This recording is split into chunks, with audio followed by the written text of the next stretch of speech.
Good morning, students. Class 8th, Subject English Reader, Lesson 1, Question Answer. Part B, Question 2. How do we know that Spyro was much loved by the people of कॉर्फ्यू? कैसे आप जानते हैं स्पायरो जो है कॉर्फ्यू के लोगों को काफ़ी पसंद करते थे, मतलब लोग उसको काफ़ी was much loved by the people of Corfu. कैसे जानते हैं, कैसे पसंद करते थे स्पायरो को? स्पायरो न्यू एवरीवन इन कॉर्फ्यू। स्पायरो तो जो था मतलब सारी चीज़ें जानता था कॉर्फ्यू के अंदर। एंड एवरीवन न्यू हिम, और हर कोई उसे जानता था।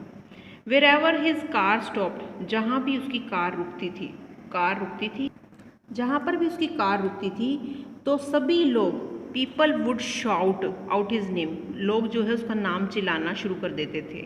Policeman, peasant and priest, police जो अधिकारी हैं, किसान हैं, पुजारियां हैं, उसको हाथ हिलाकर क्या करते थे, मुस्कुराते हुए उसके पास से गुजरते थे।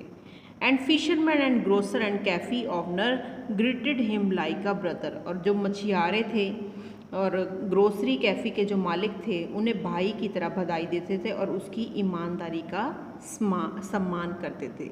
This show that Spiro was much loved by the people of Corfu. इन सभी चीज़ों से हमें दिखाई देता है, हम सभी को पता चलता है कि कॉर्फ्यू के लोग जो है स्पायरो को काफ़ी पसंद करते थे। How did Spiro take control of the Durrell family affairs, give instance. मतलब स्पायरो ने कैसे उनकी फैमिली पर नियंत्रण किया हुआ था, उनकी फैमिली में काफ़ी इंटरफेयर था उसका। गिव इंस्टेंस मतलब पूरा कंट्रोल किया हुआ था। Spiro took complete control of the Durrell families affairs. Spiro ने ड्यूरल फैमिली के पारिवारिक मामलों में पर पूरा नियंत्रण कर लिया था। He did all sorts of the thing for the family, वो है परिवार के लिए हर तरह की चीज़ें जो हैं करता था। और he would take them for shopping and bargaining on their बी हाल्फ, और वह उनके लिए ख़रीदारी करता और सौदेबाजी करता होटल के बिल का। He paid the hotel bill and carried their luggage to the villa, और वो होटल के बिल का भुगतान करता और उनका सामान विला तक ले गया। नेक्स्ट क्वेश्चन देखिए बेटे, why did Larry appear in highly irritable frame of mind. कैसे जो लैरी है काफ़ी गुस्से में था, काफ़ी गुस्सा आ रहा था उसे। How was his problem resolve, कैसे उसकी प्रॉब्लम का समाधान हुआ। A peasant had tethered his donkey just over the hedge of the villa. एक किसान ने अपने गधे को विला की बाड़ के ठीक ऊपर बांध दिया था। और the donkey brayed loudly and dolefully at regular interval, और वो जो गधा था बार बार क्या करता था, थोड़ी देर में जोर जोर से चिल्ला रहा था और हंस रहा था। This was disturbing Larry with his writing, जिससे लैरी को लिखने में काफ़ी परेशानी अनुभव हो रही थी, काफ़ी परेशान हो रहा था। इरिटेबल फ्रेम ऑफ माइंड, और काफ़ी परेशान हो रहा था लिखने में, यही कारण था। द प्रॉब्लम वाज रिजॉल्व, यही थी, by the mother and the narrator who untied the donkey and moved him further down the हिल। और फिर दिखाई दी उसकी समस्या का समाधान माँ ने और नरेटर ने किया, गधे को खोलकर पहाड़ी से नीचे की ओर ले गए। ठीक है बेटा, ये हमारे 4 क्वेश्चन ओके। नेक्स्ट क्वेश्चन देखिए 5 क्वेश्चन जो हमारा है, how would mother spend her time in the kitchen. कैसे माँ अपना जो समय व्यतीत करती थी किचन के अंदर। Mother spend her time in the kitchen by cooking up different dishes. माँ ने अलग अलग व्यंजन बनाकर रसोई में अपना समय बिताया। And she would consult a pile of books for recipe and move around pots with the her spectacles and ask you muttering to herself. वो क्या करती थी, समय बिताया और व्यंजनों के लिए अलग अलग किताबों में से वो डिशेज़ देखती रहती थी बनाने के लिए, और अपने चश्मे के साथ बर्तनों के आसपास रसोई में ही घूमती रहती थी और खुद ही खुद बड़बड़ाती रहती थी। नेक्स्ट क्वेश्चन देखिए बेटा, the narrator refer to the garden of the house as a magic land. Narrator ने कैसे बोला, मतलब किस तरह कहा कि जो ये हाउस है एक मैजिक लैंड की तरह है। Do you think this one apt of description, उसके बारे में बताइए। It is apt to describe the garden of the strawberry pink villa as a magic land.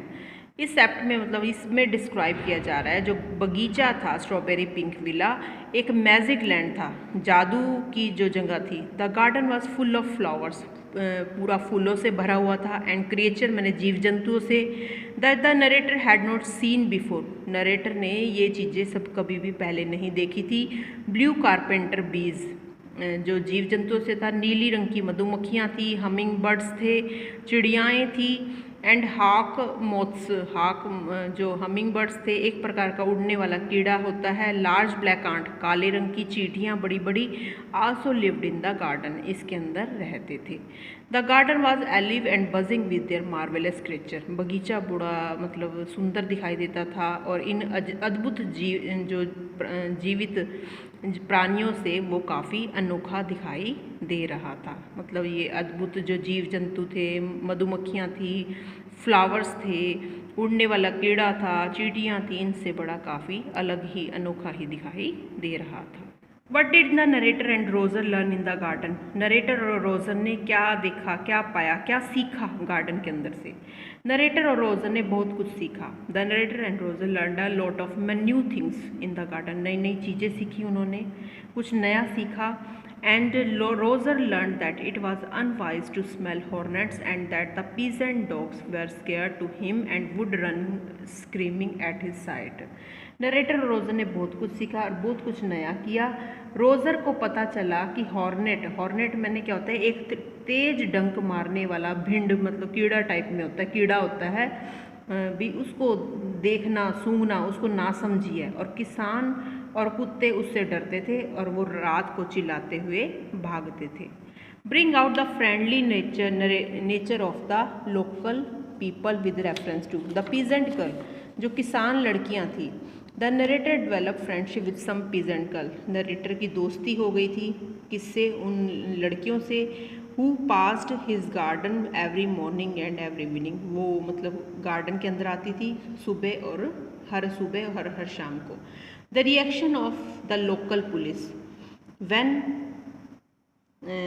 they saw the narrator and Roser. The local police were also very friendly to the narrator. उनकी जो local police थी उनकी काफ़ी अच्छी दोस्ती हो गई थी नरेटर से। They were delighted by his effort to learn their language. Whenever the narrator and Roser passed by their houses, the entire family of the local would come out and greet them and loudly and pleasantly. वे काफ़ी जो थे प्रसन्न थे, मतलब सीखने के लिए उनकी भाषा को सीखने के लिए उसके मतलब वो सीख रहे थे उनकी भाषा को, और वो काफ़ी खुश थे। जब भी नरेटर और रोज़र उनके घर के पास से गुजरते तो उनका परिवार जो है पूरा बाहर आ जाता और ऊंचे स्वर में प्रसन्नतापूर्वक उनको नमस्कार करता था। जो लोकल पुलिस